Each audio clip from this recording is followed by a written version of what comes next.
Olá pessoal, tudo bem? Estou aqui hoje para responder às vossas perguntas, para gravar o vídeo, para responder às vossas perguntas que deixaram no Facebook e que têm enviado por e-mail.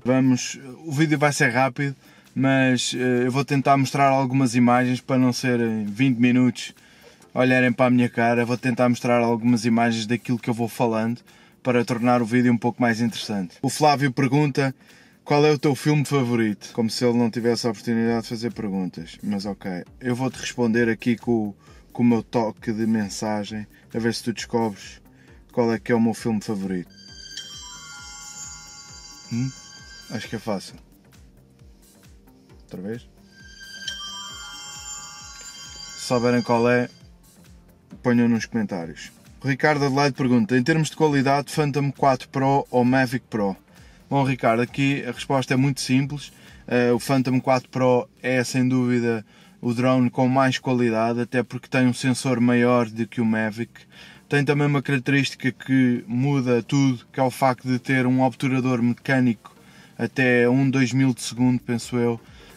Daí para a frente já é digital, enquanto o Mavic Pro só tem um obturador digital, o que não é tão bom em nível de qualidade. Tem um sensor maior, como te disse, tem 21 megapixels de sensor, fotografa RAW, portanto, a nível de qualidade não há dúvida nenhuma.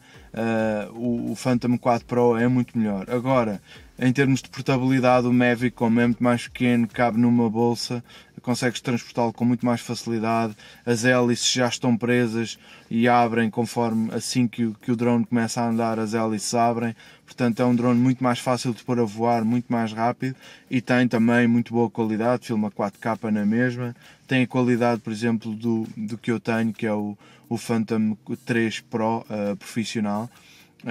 Portanto, mas respondendo à tua pergunta, é o Phantom 4 Pro. Fotocutal pergunta: boa tarde Vasco, em relação a gripes de bateria para Canon, qual a tua opinião em relação ao original versus outras marcas? Compensa pagar mais e comprar a original? Obrigado.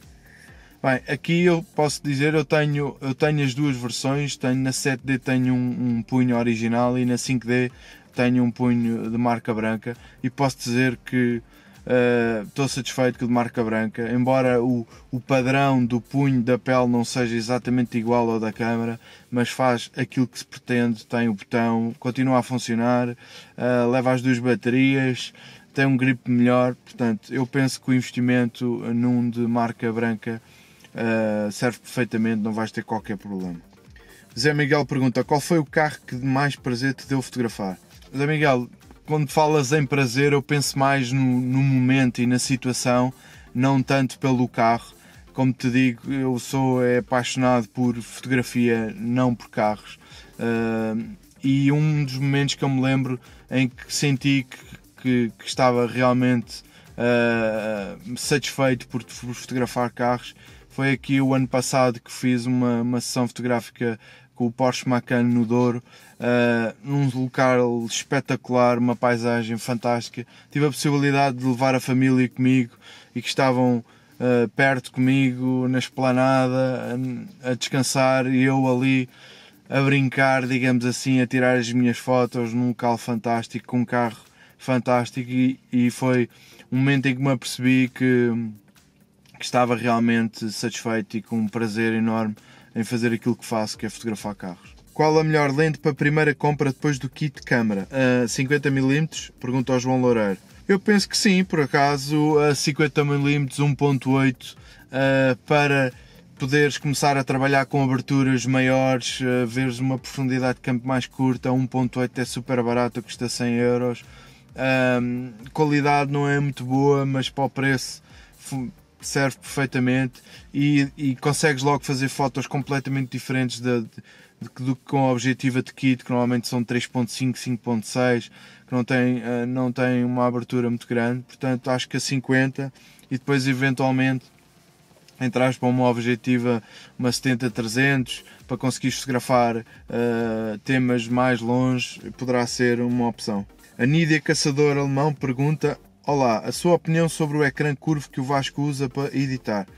Bom, Nídia, a minha opinião sobre o ecrã que eu comprei da LG de 34 polegadas é fantástico.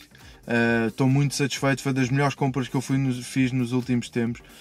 Foi um investimento grande, são cerca de 1000 euros, mas o ecrã é fantástico. Tem 99% de RGB em toda a área do ecrã, nenhuma parte tem degradação de cor. Tem um ângulo de visão de 170 e tal graus, que quase só mesmo quando estamos de lado é que deixamos de ver a imagem do computador, o que é muito bom quando estamos a trabalhar no ecrã grande. Às vezes nós, a partir de uma certa parte do ecrã, ele começa a perder cor, começa a perder a força. Neste temos 170 graus de visão. Tem uma característica muito interessante, que é o facto de ter um pequeno software em que nós podemos dividir um ecrã em de várias formas, e conforme vamos abrindo as aplicações, elas vão se colocando logo nessas separações de ecrã que nós fizemos, o que dá imenso jeito quando queremos trabalhar com várias aplicações ao mesmo tempo, e tem várias formas. Podemos ter uma grande com um pequenino, ter ao meio com o Photoshop e o Lightroom de um lado, ou o e-mail, e dividir em 3. É muito prático, não é barato, como digo, mas é uma excelente compra. O Ricardo Nunes pergunta: já te aconteceu algum azar do género, depois de chegar a casa à edição, não teres nenhuma foto e teres de fazer o trabalho todo de novo? Grande abraço, continuação de excelente trabalho. Bem, Ricardo, graças a Deus que não me aconteceu isso, e espero que nunca venha a acontecer. Chegar a casa e ver que não tinha fotos nenhumas, que me dava uma coisinha, até porque tenho algumas regras para tentar minimizar esse tipo de situações. Só uso cartões de 16 GB, normalmente às vezes a meio da sessão, mesmo que o cartão não seja cheio, troco de cartão para não ter a sessão toda só num cartão. Depois uso um disco externo quando estou a trabalhar, faço cópia para o servidor, deixo no disco externo e no servidor, e depois só apago do cartão de memória depois de entregar as fotos, ou de enviar para a revista, ou de entregar ao cliente. Só depois disso é que eu apago as fotos do cartão, para ter pelo menos 3 sítios as fotos. O máximo que já me aconteceu assim a nível de azar foi logo nas primeiras sessões que fiz para a Turbo. Chegámos ao local, fomos para Mafra, dois carros, um Opel e um Lotus, tudo pronto, não sei quando vou começar a fotografar, não tinha levado as baterias da câmara e tive que voltar para o Estoril para ir buscar as baterias da câmara que tinham ficado ali no meu carro, na bomba de gasolina onde tinhas encontrado. Mas espero que não me aconteça nada pior que isso. Ricardo Costa pergunta: boas Vasco, pensas em mudar para mirrorless tipo Sony A7R2? Qual é a tua opinião? Cumprimentos. Ricardo, eu já pensei nisso.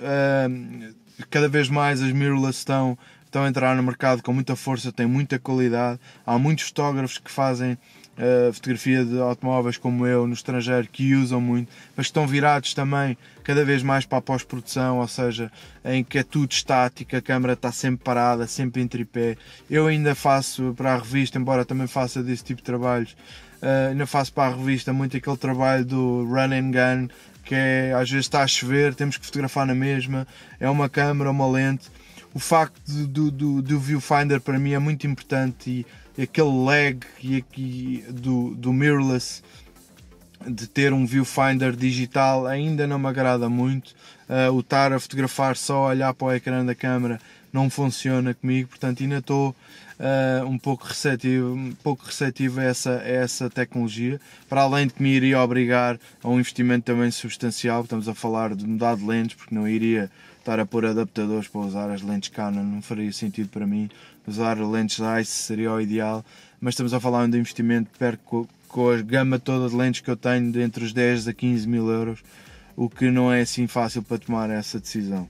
Mas quem sabe um dia, se a Canon fizer uma mirrorless à séria, pode ser que eu mude. O João Luís Bastos pergunta: trabalho num grupo de comunicação em que faço fotos para capa de revista, estou a utilizar o meu corpo da 600D para full frame para 6D. Fico bem servido.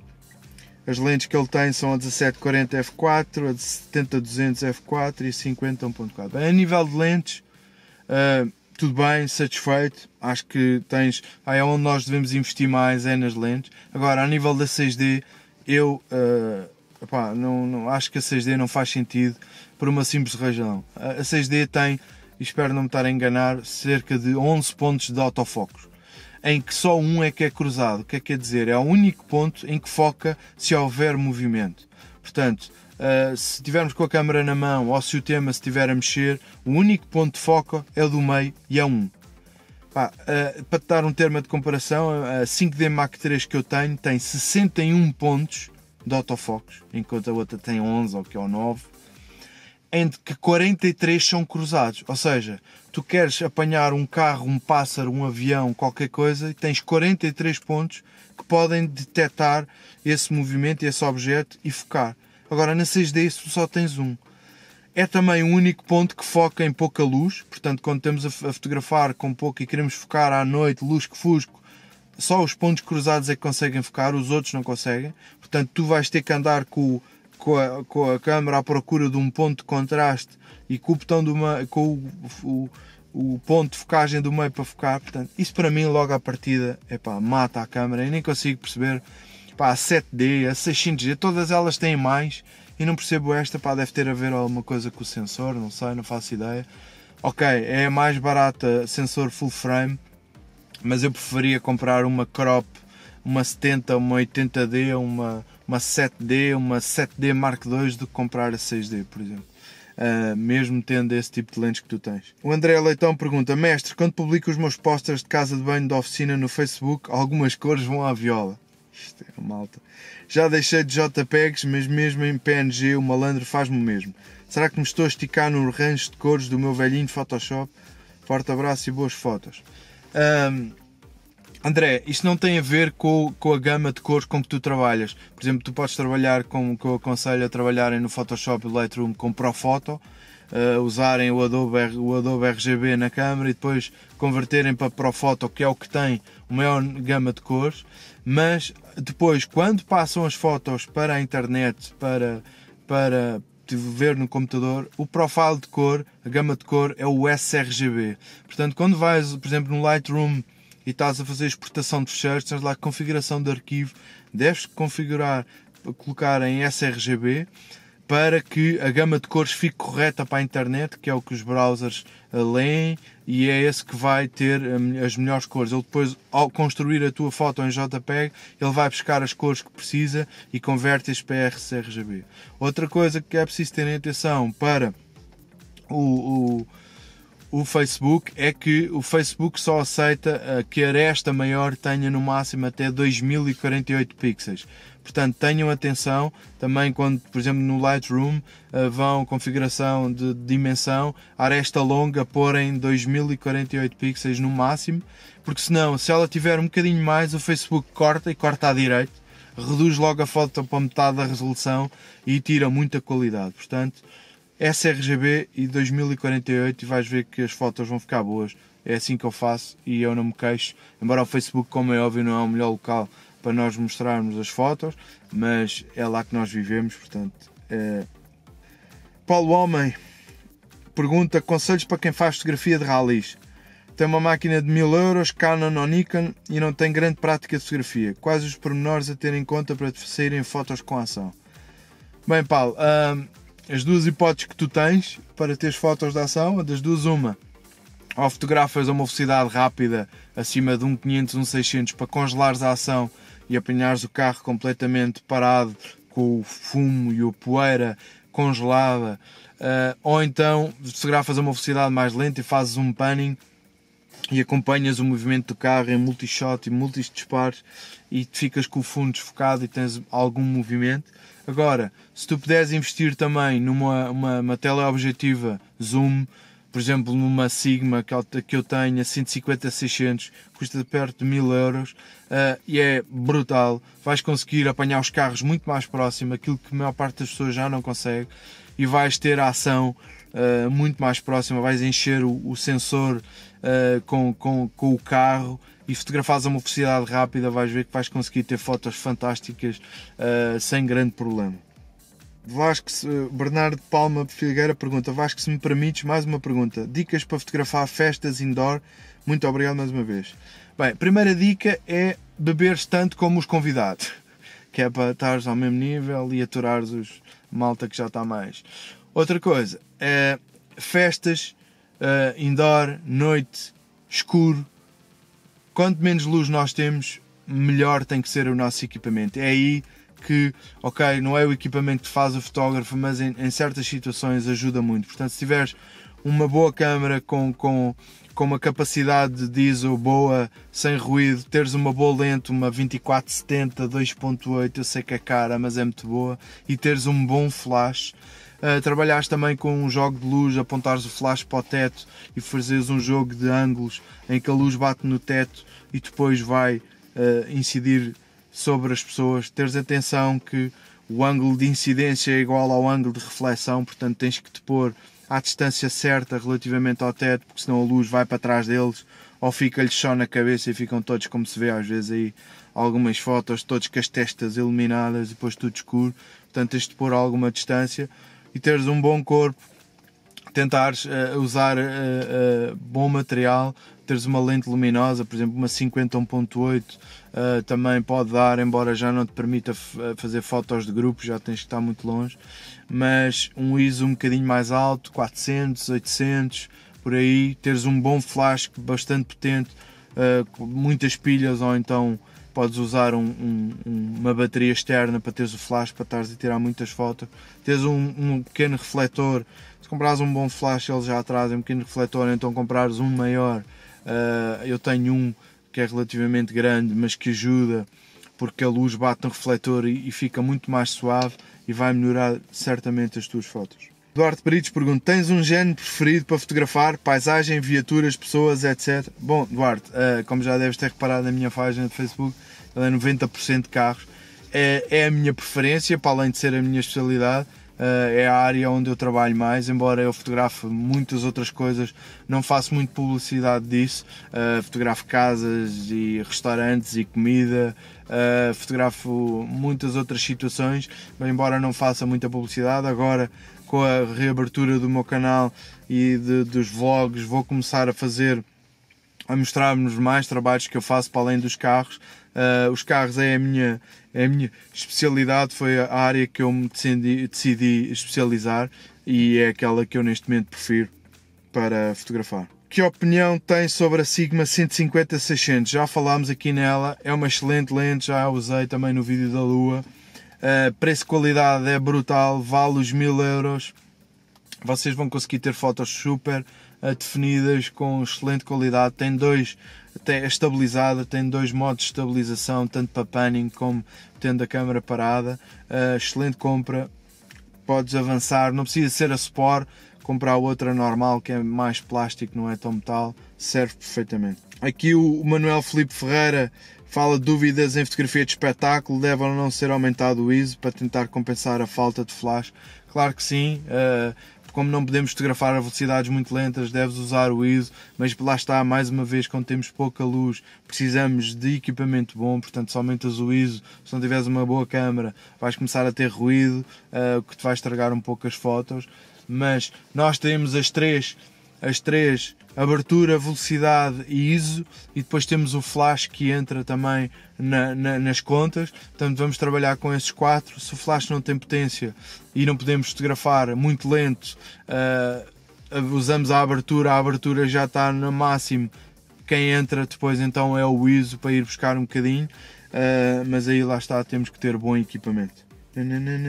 Esta é muito complicada para explicar. Havia aqui uma que era... Esta também é grande, mas para finalizar. O que é preciso para seguir futuro como fotógrafo? Como iniciaste a carreira? O que estudar? Currículo? Como? Porque eu quero seguir, mas como é que te meteste no mercado? Bom, André, como é que eu me iniciei? Olha, recebi uma câmera no Natal, comecei a fotografar e até uma altura que me apercebi que era a minha vocação, que era aquilo que eu gostava de fazer. Depois comecei, quando tu tens uma paixão e tens uma vocação e é realmente aquilo que tu gostas, eu evolui muito rápido, porque era diariamente à procura, diariamente a fotografar, diariamente a estudar. Não é fácil, são muitas horas, são muito tempo que eu passei longe da família também, muitas horas agarrado ao computador, a editar fotos, a ver vídeos no YouTube. O YouTube foi a minha principal escola. 90% do que eu aprendi foi online, foi com cursos online, foi com vídeos de pessoas que partilharam, a treinar, a testar, a tirar apontamentos, a ver como é que ficava de uma maneira, a fotografar tudo. Depois, a nível profissional, comecei a publicar, a ter a minha página, comecei a ter regularmente a publicar fotos, e depois o teu círculo de amigos começas a perceber que se tu publicares regularmente, quando pensam no fotógrafo, conheço algum fotógrafo, conheço o Estrelado, o irmão do Rui e tal, o gajo está sempre a pôr fotos, liga para ele, que ele faz umas fotos fixe e tal. Pronto, e começaram a aparecer pessoas a perguntar se eu podia fotografar.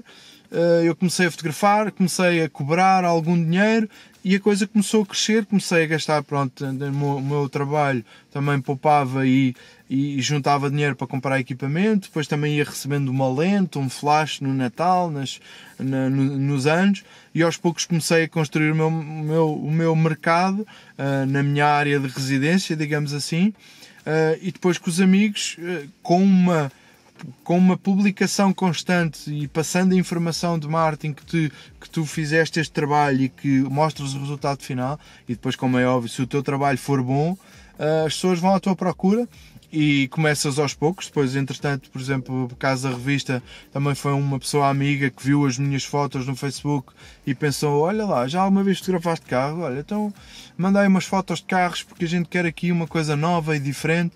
E eu fui aprender a fotografar carros, e a primeira vez que fotografei um carro foi para mandar fotos para a revista, mas como já tinha muita experiência de outras áreas, já era profissional já há algum tempo, fotografar o carro para mim foi fácil, porque entendo a luz, entendo as regras, a parte técnica estava completamente resolvida. Quando estou a fotografar nem penso onde é que estou a mexer, em que botões, portanto isso tudo. Agora é começar a acreditar que consegues, porque assim, basta quereres, basta treinares. Isto tem, agora, como é óbvio, depois há o olho do fotógrafo, toda a gente tem uma sensibilidade diferente, uns são melhores que outros. Há a parte de edição que é muito importante, tens que aprender a mexer no Lightroom, tens que aprender a mexer no Photoshop. Há aí um curso agora muito bom online de Lightroom, um gajo espetacular, eu vou-te deixar o link. Um gajo fez um curso de Lightroom, é fundamental. Se vocês não editarem as vossas fotos, vocês estão em desvantagem com toda a gente, porque não há uma única foto profissional, então nem se fala, mas uma única foto online que não seja editada, que não tenha contraste, brilho, cor, color grading. O Instagram vive graças à edição, aos filtros, que é só mudar. Portanto, investe tempo, lê livros, vê vídeos e fotografa muito. Tá? Meus amigos, deixo-vos com isto. Obrigado pelas vossas perguntas. Sei que o vídeo foi longo, espero que tenham aguentado até ao fim. Subscrevam o canal, se é que já não o fizeram. Façam comentários aqui no YouTube, no Facebook. Deixem um like para ajudar. Eu preciso que vocês partilhem os vídeos, porque eu faço isto no meu tempo livre, que é pouco. A coisa é complicada. Eu tenho 2 filhos, muito trabalho. A edição dos vídeos dá muito trabalho. São horas para editar, para filmar. Agora, depois de filmar isto, ainda vou filmar os outros bocados de vídeos que vocês viram aqui durante o vídeo. Portanto, tudo isto dá muito trabalho. Portanto, eu preciso que o canal cresça. Não é que eu ganhe muito dinheiro com a publicidade do Facebook, mas eu preciso que a mensagem chegue lá fora, e preciso que vocês façam a vossa parte, que é partilharem, fazerem likes, comentarem, para que tudo aconteça. Tá? Obrigado e até para a semana.